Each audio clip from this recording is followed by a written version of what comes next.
All right, I can see Blessing. Blessing has already joined me. Welcome to the program, Blessing. Swanta Bonat, I am so glad you made it. Thank you very much. All Good right. evening from Nigeria.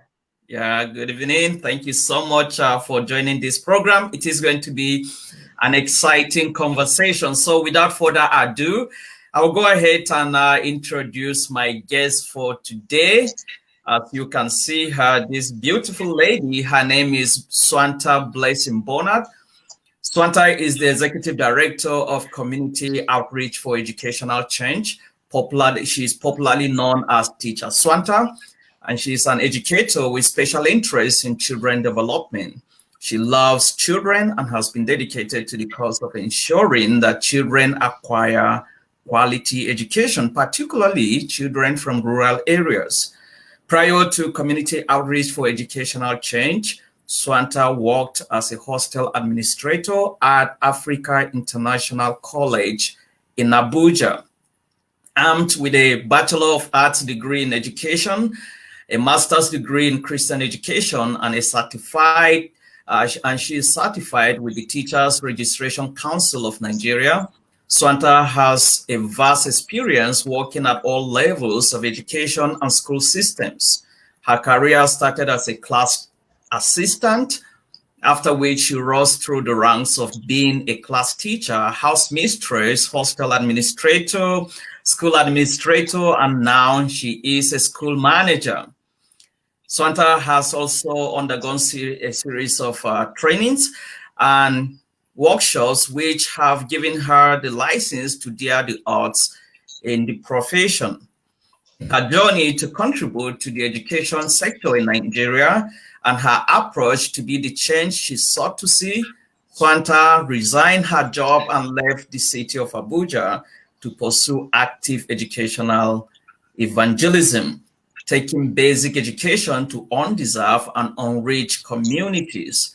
She founded Community Outreach for Educational Change, also known as COEC, in 2016, to enable her accomplish the singular goal of reaching more children with quality education, regardless of their ethnicity, religion, location, social status, political affiliation, or age.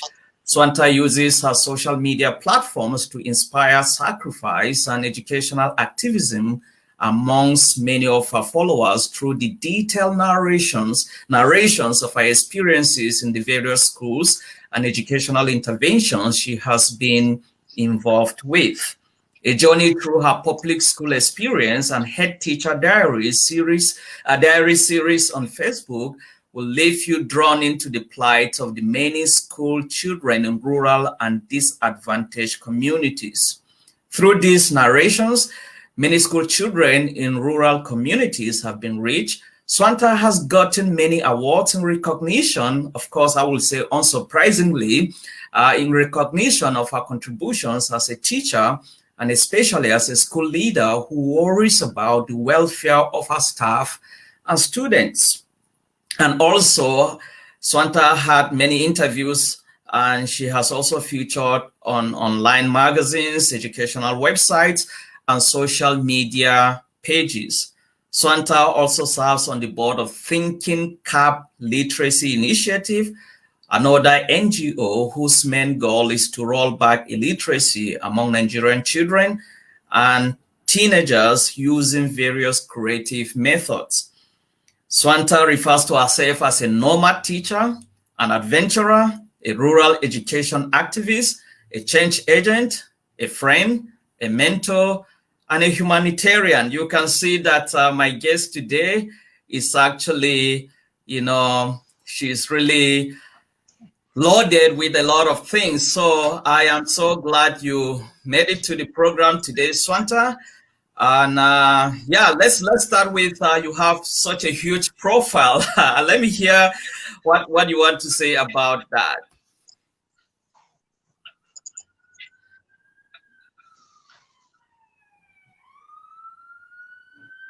Hi, good evening. I can't hear you. I didn't get your last statement. All right. So I said I just said that you have such an impressive profile. I wanted you to just comment about that, Thank you very much. Thank you. Yeah. So I want us. So, good evening, everyone. Go ahead, please. Go ahead. No, I'm done. I just wanted to greet. Okay. All right. Emmanuel Junior Zaka is already saying that God bless you, Swanta. Keep the passion. And she is a colossus. Emmanuel Junior Zaka says that. All right. I want to start on a lighter note. This may probably take you by surprise. Maybe I hope you are prepared for this. You are a single lady, are I you? hope. Yes, I am. All right, talk to me a little bit about that. Are there any prospects for marriage?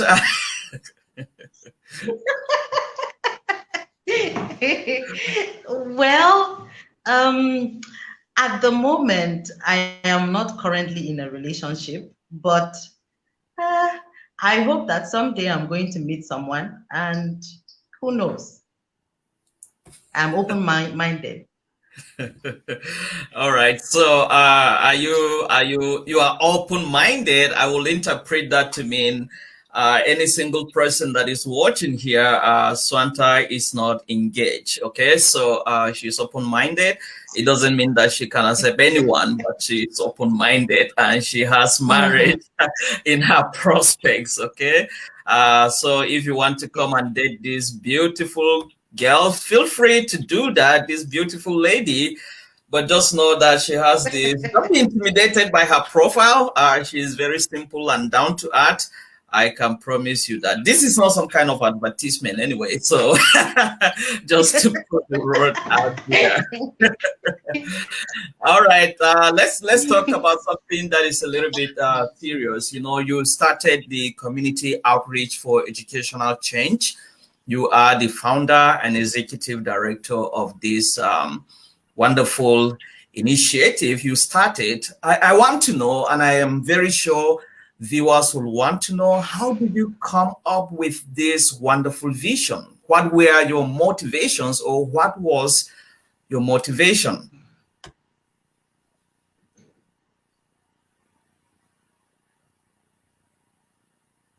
You are muted. You are muted right now. Sorry, I lost you for a bit. All right. So I just asked the question. I said, talking about co-ed, you founded this and you are the executive director. And Yes. people will want to know, people will be curious, how did you come up with this wonderful initiative? What were your motivations, or what was your particular motivation? Okay, so it was really, it's a funny story, but not that funny actually. I was working at Abuja as a hostel administrator at African International College, and it was graduation time for the girls that I was, with at the hostel, and I found out that almost 90% of them had already gotten admissions in private universities in the country, in public universities, and were also having opportunities outside the country to go and school. And my career goal has always been that I was going to run a big school to cater for the needs of children in starting from Samaru, that's my hometown. And so I asked myself a question. I said, okay, these children here that I just met here and I've been with for like 8 months, they already have opportunities waiting for them, even before their graduation ceremony. If I place them side by side with students from my hometown, for example, Samaru Kata, will there be those opportunities for those children in the rural communities? Because I grew up in the rural communities, so I know the gap that exists between children in such communities and those in the urban centers. So I said, well, instead of waiting till I I tick all the boxes that I felt I needed to tick before starting that school. I felt that I could start somewhere. So I decided to put in my resignation and go back home. The simple idea was that I wanted to just come home and teach children in rural communities basic literacy skills. That was how it started, because Wow. I was of the opinion, and I'm still of the opinion, that when we arm children with literacy skills, it will help them to be able to learn, even if independently. Supervising them will not be as difficult as if they don't have those literacy skills. So I felt that the best way to start them on a good track was to arm them with good literacy skills. So Wow. even when I was resigning, the person in charge of us was not sure. He was asking me, "Are you sure you want to resign? You're just 8 months into this job." I said, "Yes, I want to go back home to the village to go and do what I can do." So he held on to my resignation letter for like 3 days before submitting it. And that was how it started. So I came home, I packed my load, I came back home to my mother's house, and I told her, well, this is the plan. I want to start teaching literacy skills to for whomever is willing to attend. Just teach them English, basic sounds and stuff. Before I knew it, it became bigger than I am, and it got registered, and now we're doing more than basic literacy skills. So Wow. this was how it started in 2016. Yes. Wow. So talk to me a little bit about the vision and the mission of COED. Okay. Our vision is to see that we influence educational outcomes, because we believe that meaningful collaborations can actually bring about good interventions to influence learning outcomes, especially in rural communities. So we believe that our philosophy is that no child should be left behind, in the sense that a child's location should not determine the quality of education he or she gets. So what we try to do is to take quality education to children in rural and disadvantaged communities. When I envision it, I want to see schools in rural communities function as schools in Lagos, or schools in the heart of Abuja, or schools in the heart of Jos, because I don't believe that location should be a factor. Because, well, in the end, these children did not choose where they were born. And so access to quality education should not be determined by that location. But unfortunately, it's what we see in many rural communities across Nigeria, and not just Nigeria, even Africa. Wow.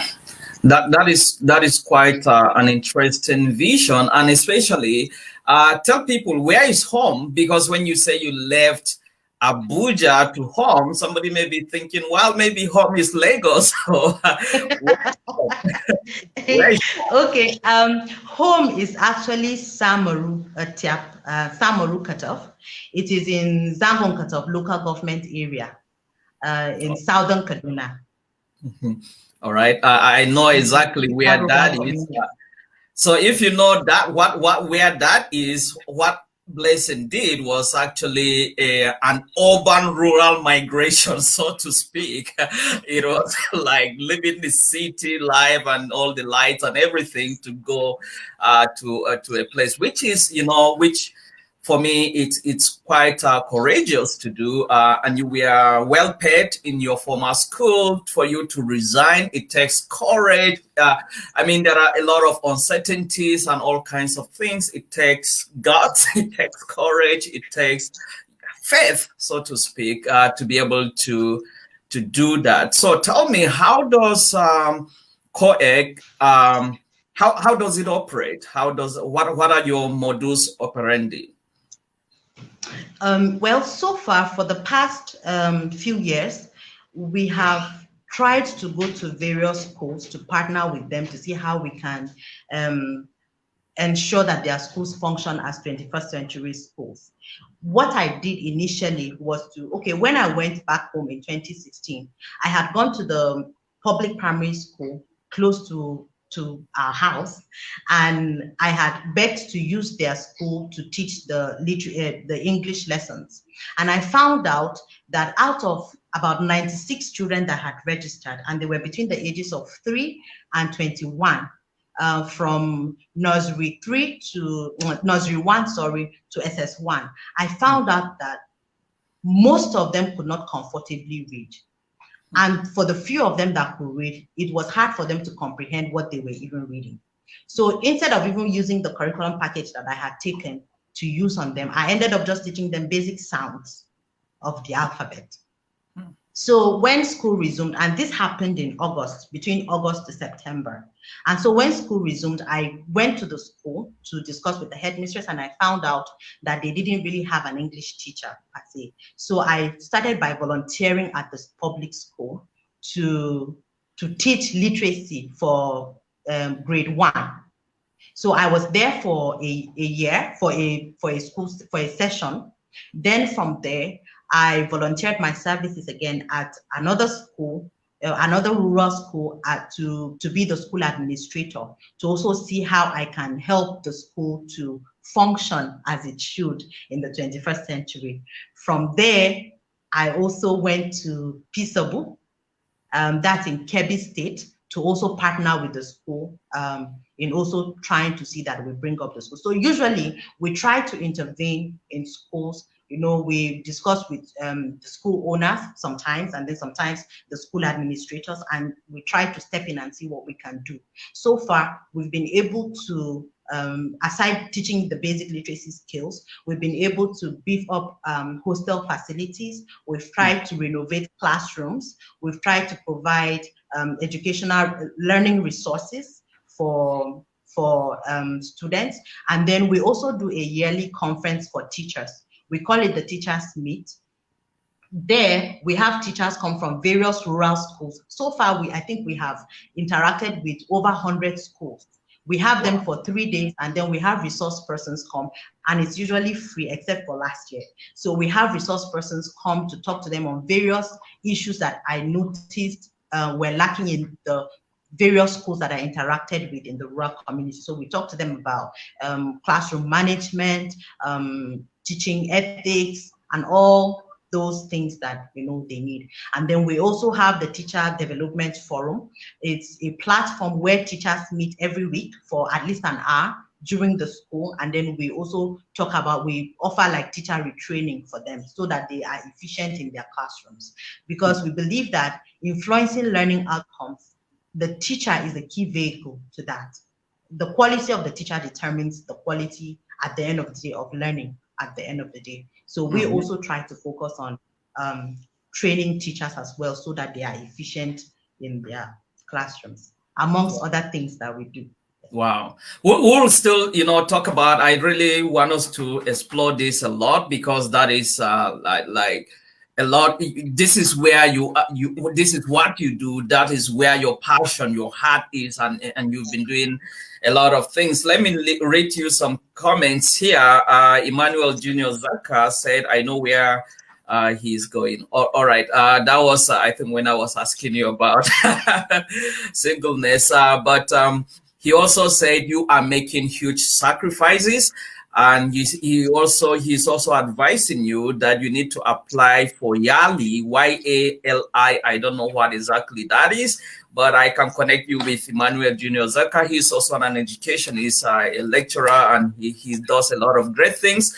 He said you need to apply to YALI and see how it goes. You are eminently qualified for it. Well done, sister. So people are already excited. I can see Ken Cunningham. You are asking whether I'm still in Philadelphia. Actually, I have left Philly. I am in Connecticut. I've been in Connecticut for the past 2.5 years. But thank you so much, Ken, for your comment.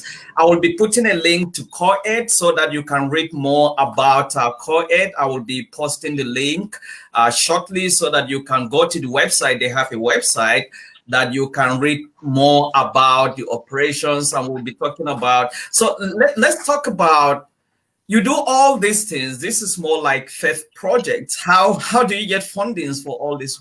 Hi, I can't really hear you well. I think my network is acting up. Okay, can you hear me now? Can you hear me? Yes, I can. Yes, I Okay. can. So I said you do a lot of great things. You have been doing a lot of great things. This initiative. The question is, where do you get funding for all these things? This is basically like not like this is faith projects. Where do you get funding for all these wonderful things Yeah. you do? Honestly, I really cannot stop appreciating people, because our funding comes from people, from the goodwill of people. In fact, how we didn't start out to, like I said, the intention was not necessarily to start an NGO. It just started while I was volunteering at the public primary school. You know, I like writing a lot. So I was sharing my experience from being at the public school, because it was my first time being there. I didn't school at the public school. And so it was my first experience both as a student and as a teacher. So I was eagerly sharing my experience. Okay, I wanted to ease myself. There was nowhere to ease myself and stuff like that. And then people were following. Someone came inbox on Facebook to ask me, please, can you give me your account number? This thing you're doing, I want to be part of what you're doing. And that was how we got the first donation. He sent in something, and then I shared the news about how someone sent in something, and this is what we're doing with the money. And then I attached pictures to what we did with the money and stuff like that. And that is how we've been able to get support. People actually just donate. Whenever we have a project we're working on, we share it, and then people just chip in. Except for, so far we've only gotten one grant since we started 2016, and it was from the pollination project, where we set up a literacy center in Peaceable, Kebbi State. We were able to set up that literacy center with plasma, cable TV, and books, furniture and stuff like that. Except for that one grant, every other thing we've gotten. Oh, and we also got a grant from Union Bank. Aside those two, all the monies we have used so far since 2016 have come from well-meaning Nigerians home and abroad, and also affiliates that I have on Facebook. That is so far how we've been able to get funds. And honestly, I can't thank people enough for keying into the vision and seeing that this is an important thing for us to do. Fixing education is a collective responsibility. And I have seen that play out in how interested people are in helping us carry out these projects that we embark on. Wow. Yeah, let me read you some comments. Gang Dazam is saying Swanta is a great mind. Keep it up. And Liz Bulu says, great job, sister. So proud of you. And Bartholomew Benjamin says, may God help you to actualize your vision and beyond. More power to your elbows. People are really interested. That was how I've known you for many years. But when I started, seeing all your posts about, I for one have not been able to personally contribute to you. We have had that conversation with you. You are frozen again. All right, can you hear me? Hello? We're having some technical glitches. I will definitely continue with this conversation. It's a very interesting conversation. My guest, Swanta Blessing Bonat, is doing a lot of great things. She will be back. I will be adding her to the conversation to continue. We are having some, network problems there, but she will definitely be back. I will go ahead and put, the website I will go ahead and put the website in the link, so that you'll be able to, go to the website and look at what Swanta and her team are doing. I was just saying before the technical glitch, I was just saying that the things you are doing, I've known you for quite some time, for many years now, but how I got to know the things you are doing is from your posts and some of these stories you've been sharing on social media. I, for one, have not been able to contribute, money to this cause, but we have had this conversation that this is something that is in my mind that I would love to do. I want you to talk to viewers. How can they partner with you? I am very sure people that are... Can you hear me? Can you hear me? Uh-oh. All right, she will soon be back. I mean, this is expected. We're having some technical glitches there, but Swanta will be back. I think she will be fixing that. And we hope to continue with the conversation. It looks like she's back. Is that better? Is that better? Okay, yes, I think I can hear you now. Sorry, keep going off. It's okay. This is expected to some extent. Yeah, so I was just saying, how can people partner with you? Tell viewers, how can they be partners with you in this thing, this wonderful initiative that you are doing? Yeah, all the things you're doing. Okay. So the thing is, you can partner in various ways. You can help us by being an ambassador. We're looking for people that will help us share about this vision with others, carry the vision with us as we're doing it. You can also fundraise on our behalf, like talk to people regarding the projects that we're doing.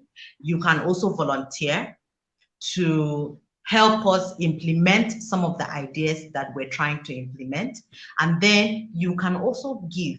You can also be a donor, and you can be a donor in various ways. You can be a one-time donor. You can be a recurrent donor. You can donate in various ways, whichever one will be best for you. But what we look forward to is to have people that are also committed to this vision with us, to say that, okay, I am committing myself every month to do so and so and so to help carry this vision.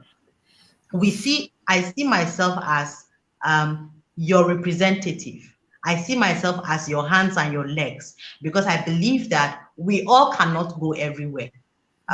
Not everybody is meant to resign their jobs and go and become an activist, but we can help implement things on your behalf. We can help carry that burden on your behalf. So if you're not physically able to come, you can send your support. Your support will go a long way. And we promise, what we've tried to do has been to be very transparent with what we give updates. Anybody that is my friend on Facebook sees, and my other platforms, we try to give updates. When we get donations, we give a breakdown on how we spend those monies, and then we give evidence, and then people can actually check out these locations that we mentioned to go and see the type of work that we have done. So you can actually be an ambassador, you can volunteer, you can be a donor. Wow. And then you can partner. You can say, okay, I want to do so and so in so and so community, but because I can't come, I want COEC to do this with me, as long as it is in education. And like we said, our focus is on children in rural and disadvantaged communities. Wow. That's wonderful. And then again, we have the information on our website. Yeah, I just, the website is right now on the screen, and I also posted it in the comment section. I can tell you, for viewers out there, if there is any vision that you can support, this is it, all right? This is a vision that is worth supporting, because it speaks for itself. I mean, I love the way you have been very transparent with the organization and with donations on your LinkedIn, on your social media. When somebody donates, it doesn't matter whether somebody has donated 100,000 Naira or somebody has donated 1,000 Naira. You always go on to report. And I think that is very commendable. You are giving accounting, you are accounting for what people are giving, which I think is very transparent, and I really, really commend you for that. So if you contact Swanta, if you want to learn more about COEG, I want us to talk about other things, but if you want to learn more about COEG, the initiative, the vision, how to partner with them, just go to the website and you can donate. And if you are watching this outside Nigeria and you don't know how to really partner, especially in sending money, if you know how to contact me. I can relate whatever, I can get whatever you want to send to Swanta or to the organization, and I will definitely send it to her.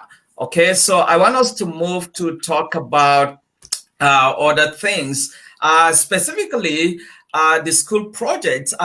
Kind of based on your explanation that the community outreach for educational change, and you also have the school project, but it looks like the school project is an aspect of the community outreach for educational change. Can you clarify, are these two distinct organizations, or is one an aspect of the other?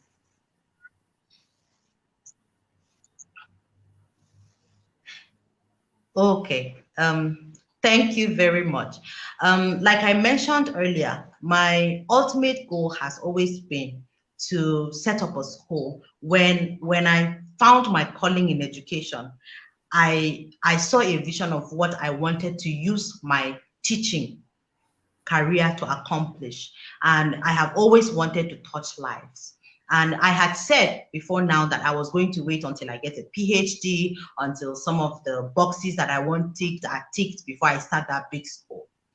But then when I had this encounter in 2016 and I came back home, it opened my eyes to the fact that what I suspected was the problem was beyond what I thought was there. When I got on the field, I realized that, this problem is beyond what I thought it was. And so when we started the NGO, I said that, okay, instead of actually waiting, we could try and see what we can do. And then 2020, Corona struck. And when it did, I realized that people were talking, various schools were giving other alternatives to learning. There was virtual learning happening, but these other alternatives, I can say they were only available to some particular kind of children or particular types of schools. Because again, we're talking about Nigeria. How many people can actually afford to have smartphones? And when they have smartphones, how many people can afford to remain online to be able to access some of the things that they need to access? So we found out that there was still a large majority of children who were completely cut off learning until this pandemic is over and they can physically return to school. Because I had experiences in Kebbi State of children who would, in fact, I won't call them children, of adults who will come to school at the age of 20-something for the very first time. Those children, you cannot teach them virtually. No matter how hard you try, you won't be able to accomplish, because they are also coming from backgrounds where no one had gone to school. Some of them are actually the first to come to school from their families or from their communities. So how will you reach those children? And I was like, okay, I don't think we have to wait any longer to start this school.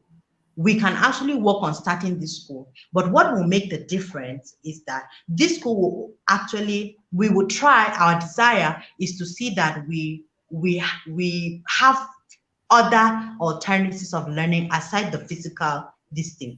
We want to ensure that the school has technology, digital aspects of learning as well. And this school is going to be located in a rural community, like I said, in Samaru.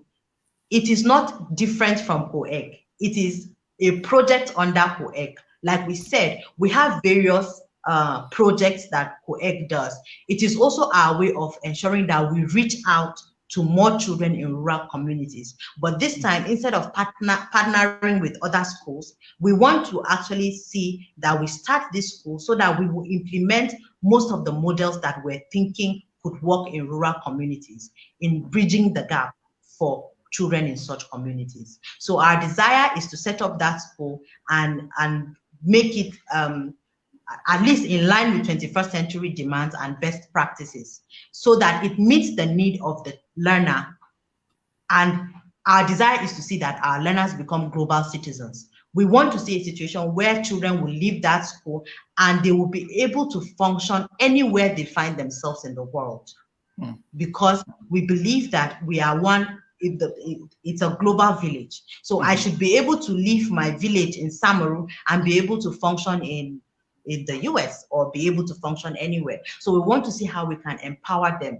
And it's why our motto is educate, empower, liberate. Because we believe once we give the proper education, we'll be able to empower them to think beyond their immediate realities, to think beyond what life has given them as their realities. So they think beyond that and they are liberated to pursue life, to embrace other options that a true education gives, that only education can give. So that's the idea. So it's part of one of the projects that OEC is doing to see that we bridge the gap. Wow. That is wonderful. That is wonderful. You have a building, right? Is that correct? Talk to me a little bit about the physical structure you have on ground.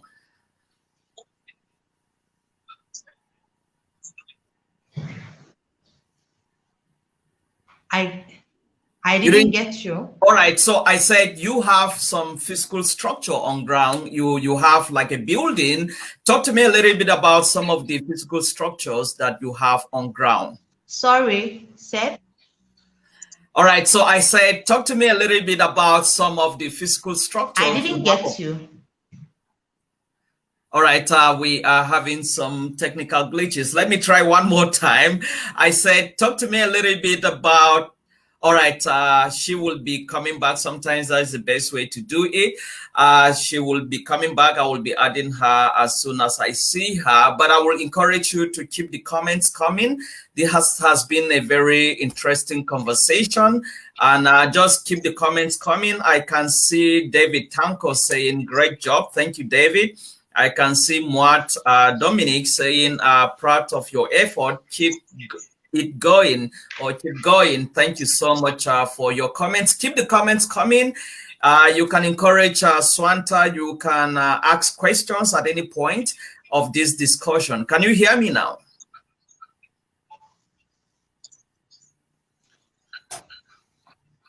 Yes, can you hear me? Okay. All right. So I said it looks like you have, not it looks like, I'm very sure you have some physical structures. Talk to me a little bit, or talk to viewers about the physical structures you have. It seems like you have a building and some of the things that are already on ground for this school. Sorry? Yeah, I'm talking about the physical structures that you have. Sorry. Seth? Physical structures. The building. Oh, my network is really acting up. I'm sorry about that. Yeah, I can hear you very well. It looks like you are having... All right, we will definitely continue with this conversation. Don't go nowhere. Blessing will be back, and we'll continue with this conversation. I encourage you to keep participating.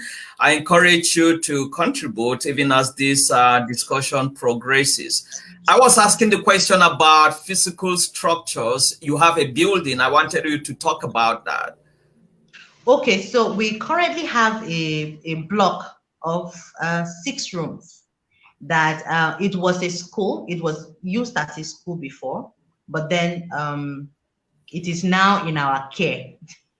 So that's where we're trying to start with. So we've been trying to refurbish it since May. We started raising funds for it since May. So far we've been able to, do some plaster work, just patch up. And right now we're at the stage of trying to fix in furniture. it's like a total overhaul of the structure itself.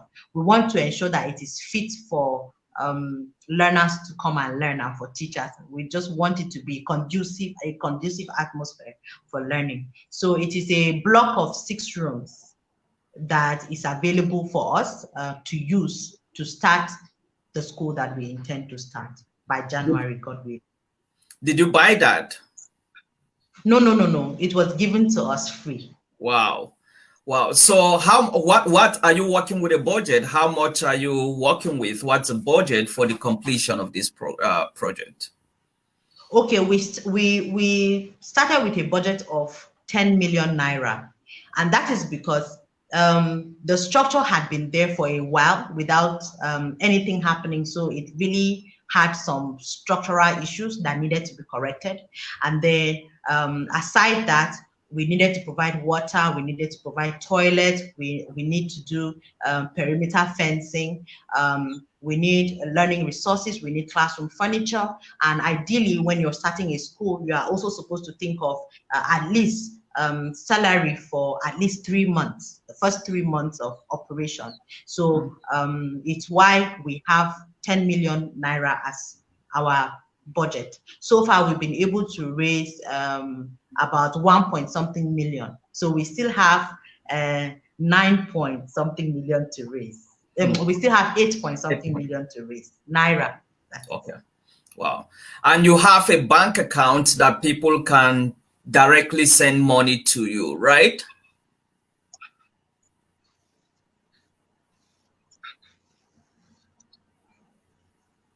Hello?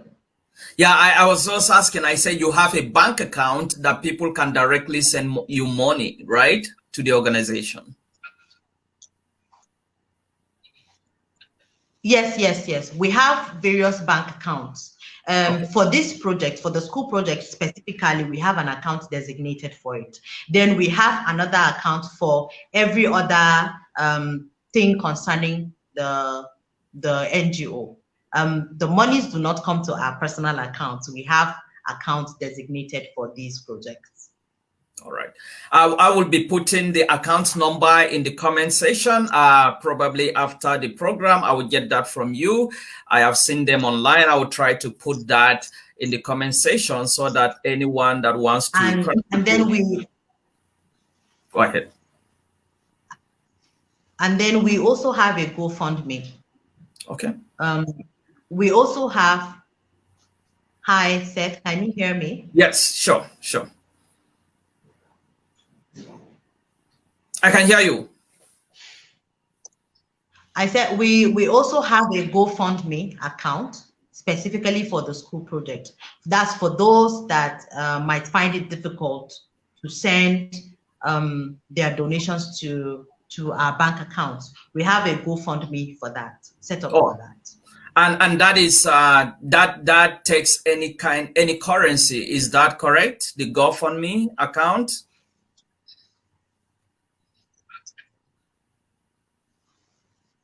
What? Can people donate to the GoFundMe account in any currency, or is only Nigerian naira?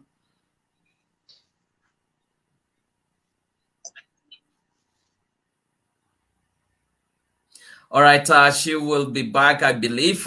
We are still having some technical glitches there, but I want you to, if you're watching this, it's been a very interesting and enlightening conversation with Swanta Blessing Bonat, who is an educationist, a teacher, an innovator. She does a lot of great things. And so I was asking the question whether can people donate in any currency to the GoFundMe, or it is limited to Nigerian naira? Can they donate where?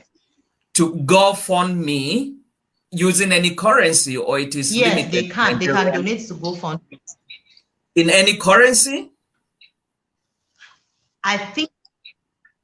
Yes, I think so, because people have donated from the US and from the UK. Okay, all right. That's great. That's great. All right, I want us to switch gears to talk about. Or before we do that, I wanted to ask you.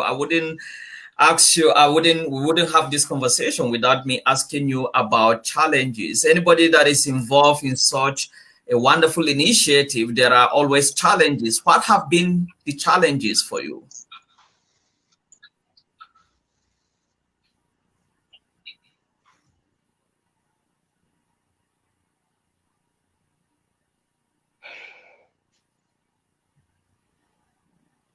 Can you hear me?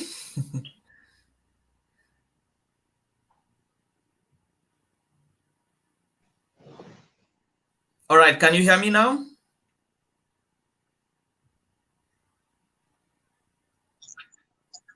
Yes, I can hear you now. All right, so I was just asking about challenges. What have been your challenges? Now we are having a technical challenge or some technical challenges. What have been the major challenges in this journey? There have been a lot of challenges. Personally, personally, it's been tough. Can you hear me? Mm-hmm. Very well. I'm not so sure this network is working. Yes, I can hear you very Can well. you hear Very well. me? Very well. Just keep going. Okay. Personally, it's been tough. Most of the times when you have a clear vision in your head, it's not necessarily everybody that sees that vision with you. Mm-hmm. And there are times that you would want your loved ones to carry your loved ones along. But there have been times that I have had to shut everyone out and just focus on what I was trying to do, because at the beginning not many people understood why I would choose to leave the comforts of the city and come to a no salary kind of life. And at some point, when I'm sharing the challenges and saying, okay, I am broke, or I need money for this and that, people would want to remind me, but you chose this life. And I'm like, yeah, I chose it, but does not mean that it's going to be smooth. So personally, it's been difficult to actually take care of myself and do certain things that I would have normally done if I had a salary, you get. And some of the schools that we have partnered with have actually been understanding, and they have given, at some point, they have given some financial help to see that I remain on the field to do what needs to be done. And then again, the most difficult challenge that I think I breaks my heart most is being able to solve the problems that I see on the field. The truth is that until you are on the field, you would think that it is just stories that people say, that people tell you. But when you're on the field, you see a lot of suffering. You see children that sometimes you wonder, were they really supposed to be born? Do they have to go through life the way they are going through life? And then it just reminds you of how helpless you are, in the sense that you cannot solve all the problems. So it's really been difficult, learning to live with some of these realities, knowing that there's just so much one can do to help solve those problems. And then again, there are times that we get setbacks from the adults, because most of the times these children, or these school children, really want to learn, but most of the times it is the adults in their lives that stand in the way. One of the major reasons why I had to leave the public primary school I was volunteering at was because of some of the uh, things that I was experiencing there from the adults. Somewhere of the impression like I had money stashed somewhere that instead of distributing it amongst them, I am tiling a classroom. Why should I tile a classroom? Why should children sit in a tiled classroom and a painted classroom? So most of the times the challenges that we have are with the adults, and then there are some adults that we have to beg them to allow their children to come to school. And I'm like, we want to do this thing for you. We want to help your child. You could not get the opportunity to go to school. Now is the time for your child, but we have to beg you to allow your child to go to school. So it's actually heartbreaking. People have really been helpful. People have really, really been helpful, donating and giving for these projects that we're doing. But there are times that we actually wish that some of these monies will come, in bulk, or will come faster than they come, so that we would be able to accomplish what we need to accomplish. Our plan was to even start this school by September, but because of funds, we have moved it to January, and we are hoping and trusting that by January we would be able to get all the needed help to be able to start, even if not as fully as we would have wanted, but at least to a certain degree, to be able to at least start doing something, and then we keep building on that. So the challenges have actually been, emotional. And then, I'm a girl and I am single, and I have been going from one village to the other. So at some point I had to pause my social life to be able to focus on the things that I'm doing. So yeah, it's one of the challenges. At some point I didn't have a social life, except of course. But basically, yeah. Yeah. Wow. Talk to me about the future of education. You are an educationist, a trained one, and experientially, you are an educationist. What do you see? What is the future of education in Nigeria? Well, I am hopeful. For me, I believe that it starts with me. I have always been one that focuses on what I can do from my own corner. And I have seen that there are other people like me who are also tired of what we get in the education sector, and are actually also doing what they can do from their own corner. So for me, I don't actually take time, talking about the system of education in Nigeria, how this person is supposed to do this, or how the ministry is supposed to do that. I just focus on what I think I can do to solve the problem, because I believe that change, unless it inspires you to take action, is not yet changed. And I believe that the time to act is always now. So why should I wait until later when I can do it now?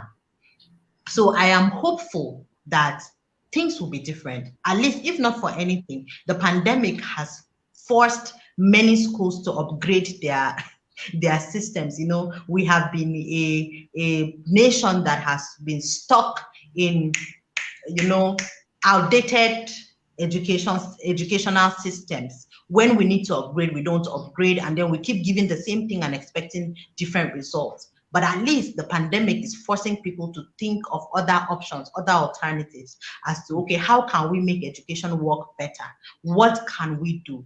And trust me, there are many, many young people like me who are taking action. And I am hopeful that what we're doing is not in vain. And as we do this, we know that many people, the prayer and the hope is that we are leaving a legacy for others to also follow. Change is not enough when it ends with me. So the desire is to see that we also pour ourselves into others, so that even when we leave the scene, things will continue as they should. And before we know it, there will be a total revamp of what education should be and how it should be done. There was a time I saw you posted something about ASU strike, and one of the lecturers in the university was like, "Hey, Blessing, you need to stay on your lane." I don't know whether you remember that incident. Yes, I remember. Talk to me a little bit about ASU strike and how that impedes with the educational system in Nigeria. You see, the problem is most of the times when these strikes happen, we have seen over the years that the strikes are not necessarily for the sake of the students. So ASU fights with the federal government fights with ASU, but then at the end of the day, when they reach an agreement, we don't see anything concrete happening to affect the system as it should. So I believe that the way forward is not to leave education at the step it down and allow states, local governments to be responsible for education, and then have people hold them accountable to what they are supposed to do. Our desire in COEX is to see more community engagement. when a community sees that the education of its younger generations is in its hands, there are certain things that it will not accept even from the government. So that when they promise that they are going to build so and so, or when they promise that they are going to send teachers so and so, the community itself and the parents will ensure that that happens, because they see that educating their younger generations is in their hands. The power is in their hands. So for me, these strikes are not helpful unless, like I said, we see at the end of the day that there's something concrete that has happened to help the teachers. We still have universities that after this so many strikes, we still have classrooms that we have students sitting on the floor. We have how many classrooms can we say are actually functioning with projectors or with technology in the classrooms? How many universities do we have where teachers actually, communicate with their students via mail and all those stuff? So, and even when we were talking about virtual learning for universities, and the Minister of Education came out to say, and the ASU chairman came out to say that that cannot work. I said, if we had done what needed to be done in the first place, he will not come out to say that his teachers do not have the know-how to go virtual. Because as a teacher, you're supposed to know some of these things. You're supposed to have some of these soft skills to be. How can I be a lecturer at the university level? I am teaching at the university level, but I do not know how to handle an email account. I do not know how to join Zoom. I do not even know how to use Google. That doesn't make sense. So it means that from the very beginning at the foundation level, something was wrong. Who allowed them to get to that level where they are teaching at the tertiary level? So that was what I was trying to address that time, though. So I just feel that these strikes are not helpful if they are not accomplishing the goal, especially for students, because at the end of the day, it is the students that matter. So you will see ASU will go on strike for some months, and they will now reach an agreement with FG. Things will go back to normal. We won't see any change. And then after some time again, they will remember, we need to go on strike again. Then they will go on strike again after some few months. It's just something that keeps repeating itself, and we don't see any substantial thing to hold on to and say, yes, this is what this strike has been able to accomplish, or things like that. Somebody listening to you may say you are speaking like an advocate of the federal government. You are like anti-ASU. How will you respond to that? It's not possible, because I don't even want to talk about the federal government. Because let me even talk about basic education. Let me not even talk about tertiary education. I mean, I was volunteering at a school that did not have a toilet. I was volunteering at a school that did not have a source of water. A public school. So, like I said, if the federal government does what it needs to do, we will not have these small issues. Some things are basic. I mean, if you're building a school, all these things should be put into consideration. If you are giving someone a contract to build a school, there has to be specifications that contractor is supposed to follow. Who is supervising what? Who is checking to be sure that these things are done the way they are supposed to be done? So I am not for the federal government. I am not for ASU. I am for the students. At the end of the day, whatever happens, the students are supposed to be at the center. They are supposed to be the ones being helped. I mean, why should I graduate from a school and then I meet someone outside and they talk about what they experienced in the classroom, and I am like, you mean really? You actually went through that? I mean, I am trying to employ teachers at the moment, and believe me, you won't believe what I have seen as applications. Why? Because the system is faulty. So if we normalize some of these, for example, digital skills, we normalize teaching in line with 21st century demands and best practices, we wouldn't be having some of these problems we're having. And like I said, the students are the ones suffering. So if federal government and ASU are fighting, what are they fighting about? When they finish the fight, let us see results. What did the fight bring about? Yeah, that has always been the question. At the end of the day, they will I mean, students will be out of school for Can you hear months. me? Yes, I'm hearing you. I'm hearing you. Yeah, so at the end of the day, ASU will go on strike for months. Hi, Students will... Seth. Yes, I'm hearing you. I can hear you very well. Can you hear me? Can you hear me? I can I hear didn't you. get what you said. Yeah, I was just commenting on what you said about ASU and the federal government. At the end of the day, what do these strikes produce at the end of the day? So I was just commenting on that specifically. But can you hear me now? Okay.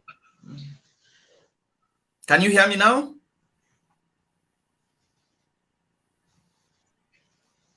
Can you hear me?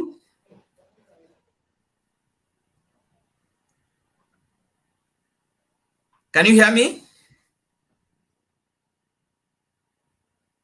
All right, we will try to wrap it up as Blessing gets that connection.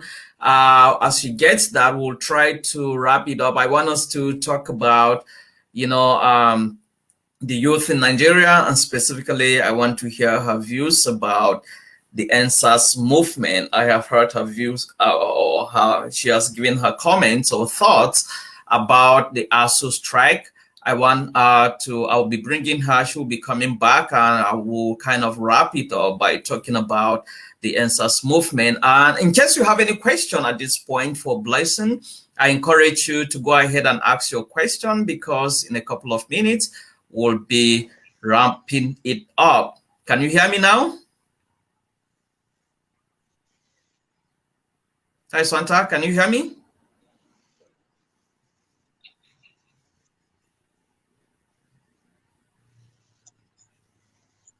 Yes, I can hear you. All right. We are trying to wrap it up right now. I want to hear your thoughts about the NSAS movement.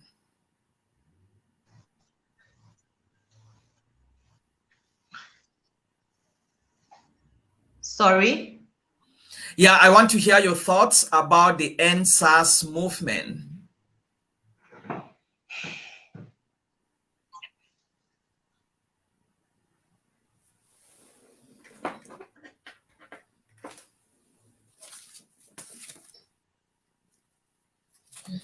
Can you hear me? All right. She will still be back, I believe. And we will finish it up. I will try to wrap it up as we, as I bring Blessing back. So this is what I'm talking about. Can you see that?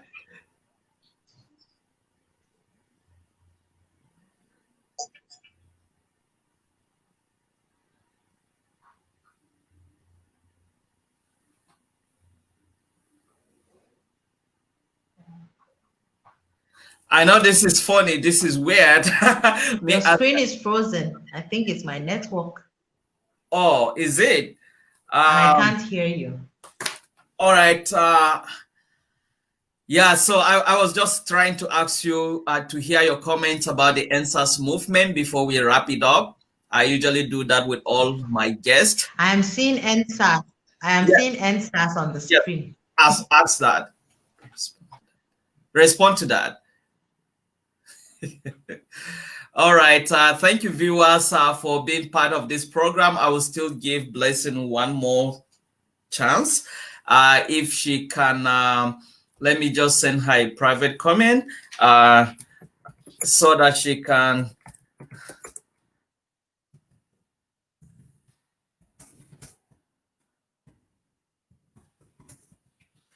Need to hear her view about the NSAS movement, and so that as we try to wrap it up, right?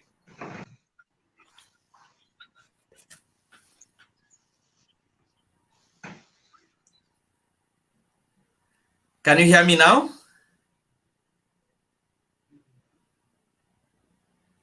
Can you hear me now?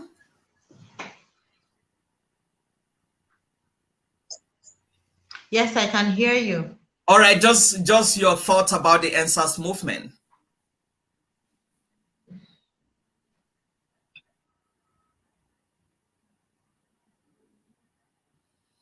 Yeah, this happens a lot. It is not unsurprising. I mean, we wish that these are some of the things we are talking about. That Nigeria is so blessed with all kinds of things, but even issues of network are a problem. Can you give me? Can you hear me now? I want to hear your thoughts about the NSAS movement. I am very insistent on this. I want to hear what you think about the NSAS movement as we try to wrap it up.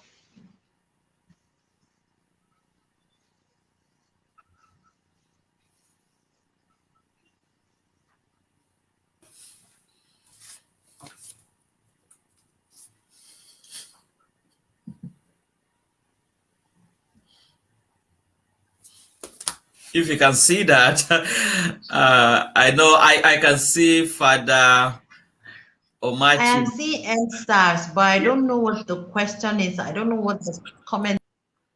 All right, just say anything you want to say about the NSAS movement. So let me say your thoughts. I know this is weird. Pardon us for doing this. So when Blessing comes back, I will show her that she just needs to say what are her thoughts about this NSAS movement. Okay, what are my thoughts? I think I think it's been long overdue. If not for anything, I have realized that we have had a collection of superheroes that were sleeping, and now they have come out to lend their voices and show us how these things are supposed to be done. I mean, it's long overdue. It has never happened to me or anybody I know, but from the stories I have read, we have actually been living in fear. Like, we have had young people who fear to even step out of their houses because of the harassment they will get. We have had many people who lost their relations, who up to today cannot be accounted for. And these things were happening, and people knew about these things, but nothing was done. So I am all for NSAS. Nobody should be stereotyped or should be profiled based on how they look or based on what they carry. Yes, if you see me as a criminal or I have done something wrong and you arrest me, follow due process now and get me arrest and get the judgment for me to get the judgment that I deserve. But you don't just profile me or you extort me because I look a certain way or because I behave a certain way or because I carry certain gadgets or because you think I am living above my means. Some of these things were happening for far too long and they needed to be addressed. And young people came out to tell us and to show us how this is done. I mean, I saw superheroes. I didn't know that we were capable of doing this. But then, there's just much that the heart can take. When enough is enough, like I said earlier, change is not yet realized until action is taken. So until something makes you uncomfortable enough to push you to take action, change will not happen. And we have seen that this is possible even in Nigeria. It means that we can actually get the Nigeria that we desire, the Nigeria of our dreams, only if we take action and only if we stand together, because we have seen that they came out with one voice, united.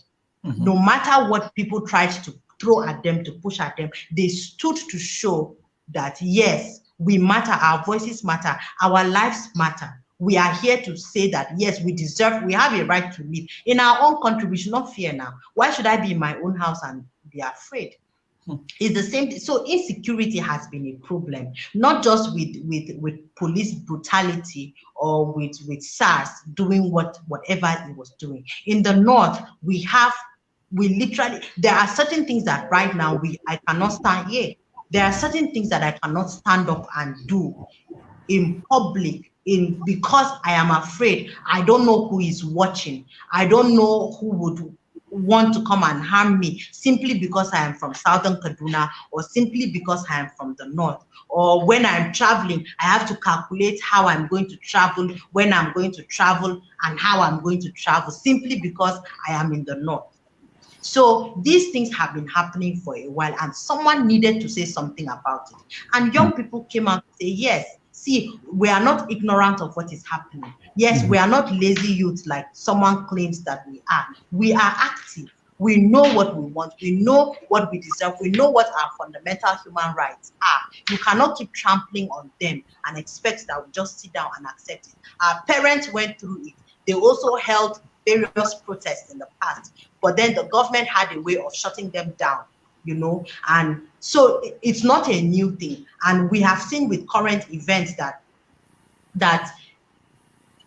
they have, will I say, the people in power have always succeeded when they come up with ways to stifle the voices of people, and they have always gotten away with it. Fortunately, we are grateful that because of the era of social media and the things that are happening right now, things are a bit different from how it was when our forefathers or when our parents protested or when they went through these processes that we are going through. So we are grateful that at least this NSAS is bringing an awareness to young people that did not seem to be there before. Everybody now knows what to expect. At least in 2023, we are more aware of what we are to expect and the actions that we need to take to ensure that certain things happen. So I am very, very, very happy about what happened. And unfortunately, people lost their lives, and it was unavoidable. All these people wanted, all we the young people were asking for, was for a conversation. Come and have a conversation with us. This is what we have seen is going wrong. Can you attend to these problems? These are the demands we have. This is what we need done. Can you get these things done? Did they want to? Do they want to? No, they want to, you know. So unfortunately, people lost their lives, but they didn't lose their lives in vain, because they have made history. It will be written, it has been written in the sands of time that these people fought for a Nigeria that they believed in, and for a Nigeria that we are all fighting for. People like us, we're not going anywhere. Everything about us is in this country. We are going to stay here and fight and ensure that we end up getting the country that we desire. Thank you. Thank you. Wonderful. That is a wonderful comment there. Let me read to you what Father Omachi Arome Michael said. He said, I'm generally impressed by her thoughtfulness, her passion and compassion. I think she has a good grasp of the educational system, its decays and prospect. Thank you, Seth, for helping us find great people. If Blessing finds a good platform, I am positive that she's going to help turn things around. We need progressives who respond to the challenges in our educational system. Thank you so much, Father Omachi, for being a faithful follower of this program. And here is a question from Bartholomew Benjamin. He says, quality education, I believe, must be very expensive. How do you intend to make it possible in Samorukatov, where low-income peasant farmers are dominant? Okay, of course, we know that the type of education we want to give, we know that these children cannot afford it. We know that. And that is where we trust that good, you know, people, kind-hearted Nigerians will come in to help us carry this vision. In fact, we wish that the school will be free, but then we believe that parents and learners are also supposed to take responsibility for their learning. We have seen over the years how people respond to free things. So they also have to be part of the process. They have to take responsibility for their learning. So our plan and our desire is to provide quality education that is subsidized enough for them to afford. Then we, on our own part, we will work hard to see that we bridge the gap, what they can do And then we also come in to play our own part to see that we sustain that quality that we want. We have worked with parents in rural communities before, so we understand the area well to know the type of models to put in place for them to pay their fees, at least those ones that they can afford. So we are definitely going to provide high quality, but in a subsidized way, for them to be able to take some sort of responsibility to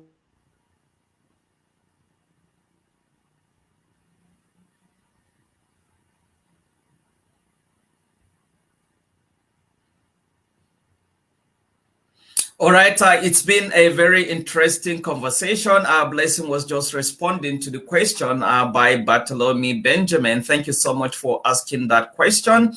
And it's been a very interesting conversation.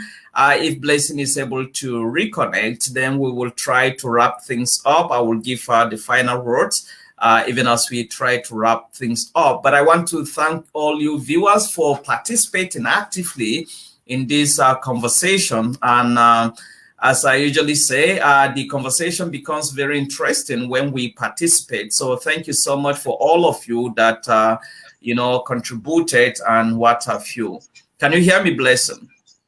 Yes, I can. All right, so thank you so much. It's been a very interesting conversation. Sorry for all the technical glitches here and there, but it's been a very illuminating conversation. I want you to, what is your message for Nigerian youths, even as we try to wrap it up? What will be your final thoughts, and especially to the Nigerian youth? Okay, for me, I believe that ideas are not supposed to be shelved. Whatever it is that you think you can do to help Nigeria become a better place, start from wherever you are. You don't have to wait for that big thing, that huge thing to do to see that you bring about change. What problems can you solve right where you are? Go ahead and start solving those problems. Because at the end of the day, this Nigeria we want will not happen without us. We are the ones to see that we drive, because at least if we can't leave it the way we shouldn't leave it the way we found it. We should leave it better than we found it. And we can't do that by just complaining and not taking action. You see a problem. For me, I don't believe I should complain about a problem more than 3 times. Before the 3rd time, I should have been able to find a solution to it. And if I can't find a solution to it, there is nothing wrong with collaboration. Collaborate with other people that are of like minds. Innovative collaborations bring about a lot of change. So as young people, work on the ideas that you have for a better Nigeria. What problems can you solve from your own corner? And remember, it is a collective responsibility. Everybody has a role to play. It's just like our part of the body. Let me talk like a teacher. It's just like our part of the body. Each part has a role to play. Without the other, the whole cannot function the way it should. So we are all those individual parts that will make Nigeria work the way it should work. So in whatever field you are, what impact can you make? What lives can you touch from wherever you are? Are you a nurse? Are you a doctor? Are you a teacher? Are you a businessman? Whoever you are and whatever you are, you can make that impact from your own corner. And we have to start seeing things as well. It's a global village, so you cannot function outside the village. So you have to always remember that whatever you do has an effect. You are throwing into the future. All we do now, we are throwing into the future. So it's a collective responsibility. And please, I feel that education, once we are able to solve the problem of education in this country, we have done most of the work. And we have to accept the fact that the population we have in rural communities is higher than the population we have in urban communities. So once we are able to solve education in rural communities, we would have been able to solve 90% of the problems in Nigeria. Once true education happens, I mean, there is no limit to what true education can do. And education is supposed to serve for national development, not just for the individual alone, but for national development, as we see that change happens. So fighting the educational sector and seeing that it becomes what it needs to become is a collective responsibility. We have to do it together. Be interested in what is happening in the community schools around you. Visit the LGEA primary school in your village, in your community. Even if you're in the urban center, take time, visit the community school, see what is happening there. Talk, hold people accountable. Do what you can do. You have spare time, please volunteer. Do what you can do. You see teachers that are suffering, please help in whichever way you can. Whatever you can do, we are all in this together. Because trust me, if we don't handle education in rural communities, they will keep coming. These people that we neglect will cause problems for us. We see it happening. It's why we have all these bandits and all these kidnappers and all these Boko Haramists. If true education had really happened, education gives you options to life. It opens your eyes to the various options that you have.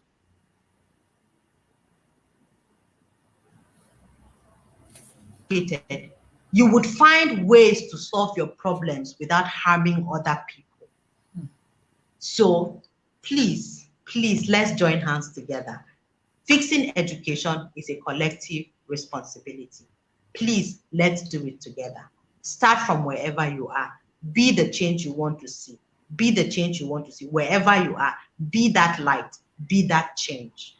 And the time to act is always now. Wow, it's been a very interesting discussion with Blessing. Never a dull moment with her. Thank you so much, Teacher Swanta. Thank you for making time to be part of this program. And I also want to thank all of the people that participated in this program today. I am very grateful. Let me still say that, you can support Swanta's initiative by look at the website right now that is displayed on the screen. You can check that website. You can donate there. You can contact me. You can contact Swanta through social media. I will encourage you to follow her so that as she continues to give updates about the things she does, you will be in touch with what is going on. Once again, thank you so much, Blessing, for being part of this wonderful program. I pray that you enjoy the rest of your week. And to all our listeners, to all our viewers, thank you for actively participating in this program. Thank you so much. Can you hear me? I can't hear what's happening. Yes, I can hear you. I can hear you.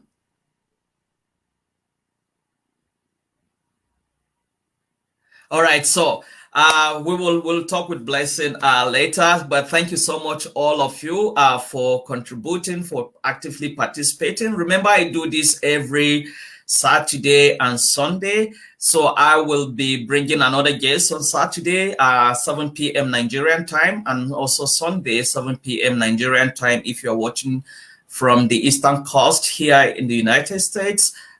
Is 1 p.m. on Sundays, on Saturdays, on Sundays. Central time is 12 noon. Until I come again with another interesting guest next time, enjoy the rest of your week. And for those of you that celebrate Thanksgiving, I would say happy Thanksgiving and bye for now.